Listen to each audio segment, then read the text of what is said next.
English tutorial চ্যানেলে তোমাদের সকলকে স্বাগত জানাই। আজ আমি তোমাদের সামনে বাংলা থেকে ইংরেজি ট্রান্সলেশনে আরেকটা ক্লাস নিয়ে উপস্থিত হয়েছি। ট্রান্সলেশন শুরু করার আগে রুলসগুলো একটু মন দিয়ে শোনো। ফার্স্ট নম্বর রুল হচ্ছে, যে কোনো সেন্টেন্সের বেসিক স্ট্রাকচার হয় সাবজেক্ট, ভার্ব, অবজেক্ট, আর বাকি অংশটা হচ্ছে এক্সটেনশান। ভার্ব সাধারণত ট্রানজিটিভ ভার্ব হলে তাহলেই কিন্তু অবজেক্ট আসে, আর এই এক্সটেনশান সাধারণত সেন্টেন্সের শেষে বসে, আবার কখনো কখনো সেন্টেন্সের কিন্তু শুরুতেও বসতে পারে। সেটা নির্ভর করছে বাংলা বাক্যটা কিভাবে আছে। বাংলা বাক্যে যদি এক্সটেনশন পার্ট দিয়ে শুরু হয় তাহলে কিন্তু সেন্টেন্সের শুরুতেও আসতে পারে। সেকেন্ড নম্বর রুলস হচ্ছে, সাবজেক্ট ভার্ব কোনো অবজেক্ট থাকে না, সরাসরি এক্সটেনশন বসে যায়। যেহেতু এই ভার্বটা ইন্ট্রানজিটিভ ভার্ব হয় তার জন্য কিন্তু কোনো অবজেক্ট থাকে না। থার্ড নম্বর রুলস হচ্ছে, সাবজেক্ট ভার্ব আর অবজেক্টের পরিবর্তে কমপ্লিমেন্ট বসে, তারপরে এক্সটেনশান। এই ভার্ব সাধারণত বি ভার্ব হয়, অর্থাৎ is, am, are, was, were এগুলো বসে, যার পরে কোনো অবজেক্ট থাকে না, কমপ্লিমেন্ট বসে। আর ফোর্থ নম্বর রুল হচ্ছে, সাবজেক্ট তারপরে হ্যাভ ভার্ব থাকে, অর্থাৎ হ্যাজ, হ্যাভ, হ্যাড, এবং তারপরে অবজেক্ট থাকে, আর বাকি অংশটা এক্সটেনশান থাকে। এবারে আমরা দেখব যে এক্সটেনশান অর্থাৎ সাবজেক্ট, ভার্ব, অবজেক্ট ছাড়া সেন্টেন্সের যে বাকি অংশ সেইটা আমরা কি করে বুঝবো সে সম্পর্কে আমরা একটু ডিটেলস দেখব। এক্সটেনশন পার্ট সাধারণত সাবজেক্ট, ভার্ব, অবজেক্ট ছাড়া সেন্টেন্সের বাকি অংশ। এটা সাধারণত prepositional phrase, adverbial phrase, adverb কিংবা ইনফিনিটিভ হয়। প্রিপোজিশনাল ফ্রেজটা কি? প্রিপোজিশনাল ফ্রেজ সাধারণত প্রিপোজিশন দিয়ে শুরু হয় এবং নাউন বা প্রোনাউন দিয়ে শেষ হয়। এবার আমরা কি করে বুঝবো? সাধারণত মেন ভার্বকে কেন, কোথায়, কখন, কিভাবে, কি উদ্দেশ্যে দিয়ে প্রশ্ন করলে যে উত্তর পাওয়া যায় সেটাই হলো এক্সটেনশান।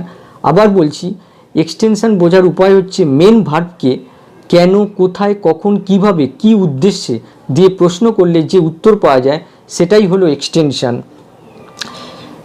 এবারে আমি এই দুটো প্যাসেজকে ইংরেজিতে অনুবাদ করব। ভিডিওটা আশা করব শেষ পর্যন্ত মনোযোগ দিয়ে দেখবে। প্রথম প্যাসেজের ফার্স্ট লাইন, সাম্প্রতিক পরিসংখ্যান অনুসারে প্রায় 35 লক্ষ বয়স্ক লোক আছে যারা লিখতে পড়তে পারে না। প্রথমেই দেখো, সাম্প্রতিক পরিসংখ্যান অনুসারে, এটা কোনো সাবজেক্ট, ভার্ব, অবজেক্টের মধ্যে পড়ছে না। আবার অনুসারে, এটা কিন্তু একটা প্রিপোজিশন, অনুসারে, তাহলে এটা কিন্তু একটা প্রিপোজিশনাল ফ্রেজ যেটা সেন্টেন্সের শুরুতেই বসাতে হবে, যেহেতু বাক্যে প্রথমেই আছে। তাহলে সাম্প্রতিক পরিসংখ্যান অনুসারে, এরপরে রয়েছে প্রায় 35 লক্ষ বয়স্ক লোক আছে। সাবজেক্ট যদি অনির্দিষ্ট হয় আর কোথাও আছে বোঝায় তাহলে কিন্তু আমরা ইন্ট্রোডাক্টরি দেয়ার ইউজ করি। যেমন ধরো, এক দেশে এক রাজা ছিল, there was a king in a country. তাহলে এখানে সাবজেক্ট কিন্তু অনির্দিষ্ট এবং কোথাও আছে বোঝাচ্ছে, তাহলে আমরা ইন্ট্রোডাক্টরি দেয়ার ইউজ করব। তাহলে এই সেন্টেন্সটা দাঁড়াবে সাম্প্রতিক পরিসংখ্যান অনুসারে, এটা প্রথমে হবে, তারপরে আমরা ইন্ট্রোডাক্টরি দেয়ার ইউজ করব, যার কোনো বাংলা অর্থ হয় না। তারপরেই আসবে আছে অর্থাৎ ভার্ব, তারপরে বসবে, তারপরেই অনির্দিষ্ট সাবজেক্টটা বসাবো, প্রায় 35 লক্ষ বয়স্ক লোক। এরপরে রয়েছে যারা, অর্থাৎ এখানে রিলেটিভ কনজাংশন ইউজ করা হয়েছে। এই যারা বলতে 35 লক্ষ বয়স্ক লোক বোঝাচ্ছে, সুতরাং রিলেটিভ কনজাংশনের আগে এই অ্যান্টিসিডেন্টটা বসিয়ে নিতে হবে, প্রায় 35 লক্ষ বয়স্ক লোক। এরপরে লিখতে পড়তে পারে না, এখানে কিন্তু লিখতে পড়তে একটা ভার্ব, দুটো ভার্ব, আর এখানে আছে পারে না, এটা কিন্তু পারে অর্থে ক্যান, ক্যান কিন্তু একটা মোডাল ভার্ব। সুতরাং মেন ভার্বের আগে কিন্তু আমাদের মোডাল ভার্ব বসাতে হবে। মোডাল ভার্ব কিন্তু একা বসে না, মেন ভার্বের সাথে বসে, আগে বসে। তাহলে বাংলা বাক্যে সাজালে হবে, সাম্প্রতিক পরিসংখ্যান অনুসারে আছে, অর্থাৎ দেয়ারের কোনো ইউজ হলো না, আছে, তারপরে অনির্দিষ্ট সাবজেক্ট বসাতে হবে, প্রায় 35 লক্ষ বয়স্ক লোক যারা পারে না, এটা আগে বসাতে হবে, লিখতে পড়তে। তাহলে ইংরেজি হবে সাম্প্রতিক পরিসংখ্যান অনুসারে। অনুসারে যেহেতু প্রিপোজিশনাল ফ্রেজের শুরুতেই প্রিপোজিশনটা বসিয়ে নিতে হবে, অনুসারে, অ্যাকর্ডিং টু, তারপরে আসবে সাম্প্রতিক পরিসংখ্যান, দ্য লেটেস্ট স্ট্যাটিস্টিক্স, তারপরে আসবে আছে, যেহেতু দেয়ারের কোনো ব্যবহার নিয়ে দেয়ারটা লিখতে হবে, আছে, আছে কিন্তু এখানে কোনো হ্যাজঅ্যাপ হবে না, দেয়ারের পর কিন্তু সবসময় বি ভার্ব বসে। এই বি ভার্বটা ইজ কিংবা আর হবে, সেটা ডিপেন্ড করছে এর পরের সাবজেক্টটার ওপর। অ্যাবাউট 35 লাখ অ্যাডাল্টস, অর্থাৎ এখানে প্লুরাল সাবজেক্ট ইউজ করা হয়েছে, তার জন্য এখানে আর আসবে। তারপরে আসবে যারা, হু, পারে না, ক্যান নট। তারপরে আসবে লিখতে পড়তে, অর্থাৎ মেন যে ভার্ব সেটা বসে যাবে রিড অর রাইট। এক্ষেত্রে একটা লক্ষণীয় যে লিখতে পড়তে এখানে কিন্তু তে যোগ হয়েছে, অর্থাৎ আমরা সাধারণত এগুলো ইংরেজিতে টু রাইট, টু রিড বা টু রাইট করি, কিন্তু এখানে টু বসবে না, যেহেতু মোডাল ভার্ব বসেছে, মোডাল ভার্বের পর এই টুটা কিন্তু বেয়ার ইনফিনিটিভ হয়, অর্থাৎ টুটা সাইলেন্ট থাকে, তার জন্য কিন্তু বাংলা আমাদের উচ্চারণ হবে কিন্তু পড়তে লিখতে। এর পরের সেন্টেন্সটা দেখা যাক, তারা কম বেশি সারা ভারতে ছড়িয়ে আছে। এখানে প্রথমে আমাদের ভার্বকে খুঁজতে হবে, ছড়িয়ে আছে এটা হচ্ছে ভার্ব, কারা ছড়িয়ে আছে, তারা, সুতরাং এটা হবে সাবজেক্ট, এটা হবে ভার্ব। আচ্ছা, এবারে আসবে কোথায় ছড়িয়ে আছে, অর্থাৎ সারা ভারতে। কিভাবে ছড়িয়ে আছে, কম বেশি পরিমাণে ছড়িয়ে আছে, তাহলে এটা সাজালে হবে তারা সাবজেক্ট, ভার্ব, ছড়িয়ে আছে। কোথায় ছড়িয়ে আছে, এটা যেহেতু ইন্ট্রান্সিটিভ ভার্ব, তার জন্য কিন্তু এখানে কোনো অবজেক্ট এলো না, সরাসরি কোথায় বলতে আমরা কিন্তু এটা এক্সটেনশন পার্টই হয়, কোথায়, সারা ভারতে, এবং কেমনভাবে ছড়িয়ে আছে, কম বেশি পরিমাণে, এটাও এক্সটেনশন পার্ট। তাহলে ইংরেজিটা হবে দে আর স্ক্যাটার্ড, সারা ভারতে, অল ওভার ইন্ডিয়া, কম বেশি পরিমাণে, ইন ভ্যারিং নাম্বারস, কিংবা মোর অর লেসও লেখা যেতে পারত। এটি একটি বড় সমস্যা, এটা খুবই সোজা, এটি হয়, এখানে একটা হয় সাইলেন্ট আছে, তাহলে হয় বসবে, হয় হচ্ছে ভার্ব, যার সাবজেক্ট হচ্ছে এটি, আর তারপরে হচ্ছে হয় যেহেতু একটা বি ভার্ব, তার জন্য কিন্তু একটি বড় সমস্যা হচ্ছে একটা কমপ্লিমেন্ট, তাহলে সাজালে হবে এটি হয় একটি বড় সমস্যা, this is a big problem. এর পরের সেন্টেন্সটা হচ্ছে এবং এই সমস্যা সমাধানের জন্য প্রচুর অর্থ এবং প্রচুর সংখ্যক উৎসর্গীকৃত ব্যক্তি প্রয়োজন। দেখো সেন্টেন্সটা শুরু হয়েছে এবং, অর্থাৎ এর যে আগের সেন্টেন্সটা ছিল this is a big problem, এটি একটি বড় সমস্যা, এটা কিন্তু ওই সেন্টেন্সটাই রিপিট হচ্ছে। এবং এই সমস্যা সমাধানের জন্য প্রচুর অর্থ, প্রচুর সংখ্যক উৎসর্গিত ব্যক্তির প্রয়োজন। এখানে এবং হচ্ছে কনজাংশন, এরপরে আমাদের কিন্তু একটা সাবজেক্ট এখানে বসাতে হবে, যেহেতু এখানে কোনো সাবজেক্ট আমরা খুঁজে পাচ্ছি না। এই সাবজেক্টটা কিন্তু এই সেন্টেন্সের আগে যে ছিল যে this is a big problem, ওই দিসটাই কিন্তু এখানে সাবজেক্ট, তার জন্য এখানে আর সাবজেক্ট লেখার দরকার নেই। এরপরে সরাসরি ভার্বটা বসে যাবে প্রয়োজন। আচ্ছা, কি প্রয়োজন, প্রচুর অর্থ এবং প্রচুর সংখ্যক উৎসর্গীকৃত ব্যক্তি, এটা হচ্ছে অবজেক্ট, আর বাকিটা আছে এই সমস্যা সমাধানের জন্য। আচ্ছা, কেন প্রচুর অর্থ এবং প্রচুর উৎসর্গীকৃত ব্যক্তির প্রয়োজন, এই সমস্যা সমাধানের জন্য। তাহলে আসবে এবং প্রয়োজন প্রচুর অর্থ, প্রয়োজন হচ্ছে ভার্ব, সাবজেক্টটা আর বসানো হলো না যেহেতু সেন্টেন্সের আগে দিস দেওয়া আছে, প্রচুর অর্থ এবং প্রচুর সংখ্যক উৎসর্গীকৃত ব্যক্তি, এটা হচ্ছে অবজেক্ট, এবং কেন প্রয়োজন, এই সমস্যা সমাধানের জন্য, সুতরাং এই কেন অংশটা হচ্ছে এক্সটেনশন পার্ট। তাহলে আসবে অ্যান্ড নিডস, প্রয়োজন, প্রচুর অর্থ এবং প্রচুর সংখ্যক উৎসর্গীকৃত ব্যক্তি, huge resources and a large number of dedicated persons, এটা হচ্ছে অবজেক্ট, আর বাকি অংশটার কেনর উত্তর হচ্ছে এই সমস্যা সমাধানের জন্য, টু সলভ দ্য প্রবলেম, এটা হচ্ছে এক্সটেনশন পার্ট। তারপরে হচ্ছে সরকারের ক্ষমতা সীমিত হওয়ার কারণে সরকার বেতনভুক শিক্ষক নিয়ে যথেষ্ট সংখ্যক বয়স্ক শিক্ষাকেন্দ্র খুলতে প্রচুর টাকা খরচ করতে পারে না, এটা একটা বড় সেন্টেন্স। এই সেন্টেন্সের প্রথমে আমাদের সাবজেক্ট, ভার্ব আর অবজেক্ট খুঁজতে হবে। প্রথমে আগে ভার্ব খুঁজতে হবে, খরচ করতে পারে না, এটা হচ্ছে ভার্ব। এখানে দুটো ভার্ব আছে, খরচ করা আর পারে না। পারে না যেহেতু মোডাল ভার্ব, সুতরাং এটাকে কিন্তু আগে বসাতে হবে, পারে না, তারপরে আসবে খরচ করতে। আচ্ছা, কে খরচ করতে পারে না, কারা খরচ করতে পারে না, সরকার, সুতরাং সরকার হচ্ছে এখানে সাবজেক্ট। কি খরচ করতে পারে না, প্রচুর টাকা, সুতরাং আমরা সরকার, প্রচুর টাকা এবং খরচ করতে পারে না, সাবজেক্ট, ভার্ব আর অবজেক্ট পেয়ে গেলাম। এবারে বাকি অংশগুলো আছে এক্সটেনশন পার্ট, সেটা হচ্ছে কি কারণে খরচ করতে পারে না, সরকারের ক্ষমতা সীমিত হওয়ার কারণে, এটা হচ্ছে এক্সটেনশন পার্ট, প্রথমেই বসাবো যেহেতু প্রথমেই আছে। তারপরে রয়েছে কি উদ্দেশ্যে খরচ করতে পারে না, যথেষ্ট সংখ্যক বয়স্ক শিক্ষাকেন্দ্র খুলতে। আচ্ছা, কিভাবে খরচ করতে পারে না, কিভাবে খরচ করবে না, বেতনভুক শিক্ষক নিয়ে, কিভাবে, দেখো কেন কিভাবে এইগুলোই আসছে যেগুলো এক্সটেনশন পার্ট হয়। তাহলে এটাকে বাংলায় সাজালে হবে সরকারের ক্ষমতা সীমিত হওয়ার কারণে, এইটা হচ্ছে প্রথমেই বসে যাবে এক্সটেনশন পার্ট। তারপরে আসবে সাবজেক্ট, সরকার খরচ করতে পারে না, এটা হচ্ছে ভার্ব, তার মধ্যে পারে না হচ্ছে মোডাল ভার্ব আর খরচ করতে হচ্ছে মেন ভার্ব। কি খরচ করতে পারে না? প্রচুর টাকা, সুতরাং এটা হচ্ছে অবজেক্ট। কি উদ্দেশ্যে খরচ করতে পারে না? খুলতে বয়স্ক শিক্ষা কেন্দ্র। তারপরে আসবে কেমনভাবে খরচ করবে না বেতনভুক শিক্ষক নিয়ে। কিভাবে খরচ করবে? বেতনভুক শিক্ষক নিয়ে। তাহলে সেন্টেন্সটা হবে সরকারের ক্ষমতা সীমিত হওয়ার কারণে due to its limited resources. তাহলে দেখো ডিউ টু এটাও কিন্তু একটা প্রিপোজিশন, ডিউ টু, আর রিসোর্সেস হচ্ছে নাউন, এটাও কিন্তু একটা প্রিপোজিশনাল ফ্রেজ।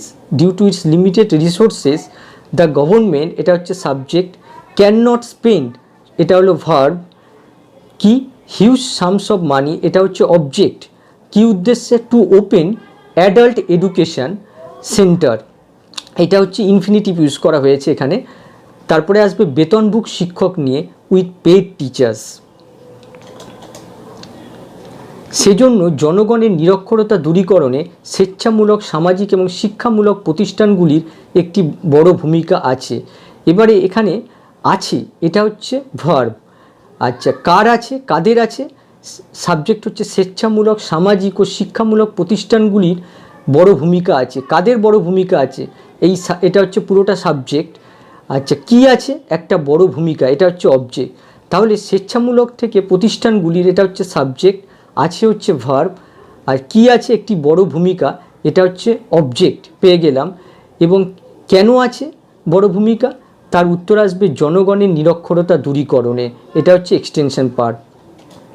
তাহলে বাংলায় সাজালে হবে স্বেচ্ছামূলক সামাজিক ও শিক্ষামূলক প্রতিষ্ঠানগুলির সাবজেক্ট আছে, কি আছে? বড় ভূমিকা, এটা হচ্ছে অবজেক্ট। এবং কি কারণে বড় ভূমিকা আছে? কেনই বা বড় ভূমিকা আছে? জনগণের নিরক্ষরতা দূরীকরণে, এক্সটেনশন পার্ট। তাহলে আসবে the voluntary social and educational organization আছে হ্যাভ বড় ভূমিকা, এ বিগ রোল জনগণের নিরক্ষরতা দূরীকরণে।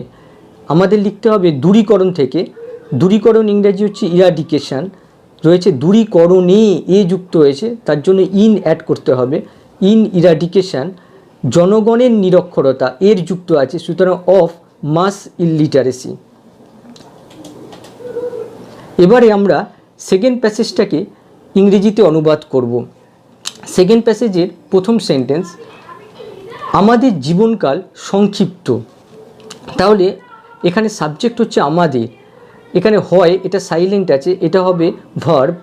আচ্ছা, আমাদের জীবনকাল, এটা হচ্ছে সাবজেক্ট, আমাদের জীবনকাল হয় সাবজেক্ট, এখানে হয়, এখানে হয় আসবে, হয় হচ্ছে সাইলেন্ট আছে, ভার্ব। আর সংক্ষিপ্ত এটা হচ্ছে কমপ্লিমেন্ট, যেহেতু হয় বিভার, এই সংক্ষিপ্তটা হচ্ছে কমপ্লিমেন্ট। তাহলে বাংলা হবে আমাদের জীবনকাল হয় সংক্ষিপ্ত, আওয়ার লাইফ ইজ শর্ট, কিন্তু আমাদের অনেক কাজ করতে হবে। তাহলে দেখো আমাদের, এটা হচ্ছে সাবজেক্ট, করতে হবে, এটা হচ্ছে ভার্ব। আমাদের কি করতে হবে? অনেক কাজ, এটা হচ্ছে অবজেক্ট। করতে হবে, এই করতে হবে কিন্তু একটা কম্পালসান বোঝায়। ইংরেজিতে সাধারণত কম্পালসানে হ্যাভ টু ব্যবহার করা হয়। যেমন আমাদের খেতে হবে, উই হ্যাভ টু ইট, তাকে যেতে হবে, হি হ্যাজ টু গো। তাহলে সাজালে হবে আমাদের অর্থাৎ সাবজেক্ট, করতে হবে, এটা হচ্ছে ভার্ব, কি করতে হবে? অনেক কাজ, এটা হচ্ছে অবজেক্ট। তাহলে হবে কিন্তু, বাট, আমাদের, উই, তারপরে করতে হবে হ্যাভ টু ডু, অনেক কাজ, মেনি থিংস। তারপরে হচ্ছে মানব জীবন কতগুলি মুহূর্তের সমষ্টি ছাড়া আর কিছু নয়। এখানে প্রথমে আমাদের সাবজেক্ট ভার্ব অবজেক্ট দেখতে হবে। মানব জীবন, এইটা হচ্ছে আমাদের সাবজেক্ট। তারপরে দেখো মানব জীবন হয়, এখানে একটা হয় সাইলেন্ট আছে, হয় হচ্ছে একটা বি ভার্ব, সুতরাং মানব জীবন হয়। তারপরে কমপ্লিমেন্ট হচ্ছে মানব জীবন হয় আর কিছু নয়, মানে কিছুই নয়, আর কিছু নয় বলতে কিছুই নয় বোঝাচ্ছে। তাহলে মানব জীবন হয় কিছুই নয়, সাবজেক্ট ভার্ব কমপ্লিমেন্ট পেয়ে গেলাম। আর বাকি অংশটা আছে কতগুলি মুহূর্তের সমষ্টি ছাড়া, এই অংশটা হচ্ছে এক্সটেনশন পার্ট।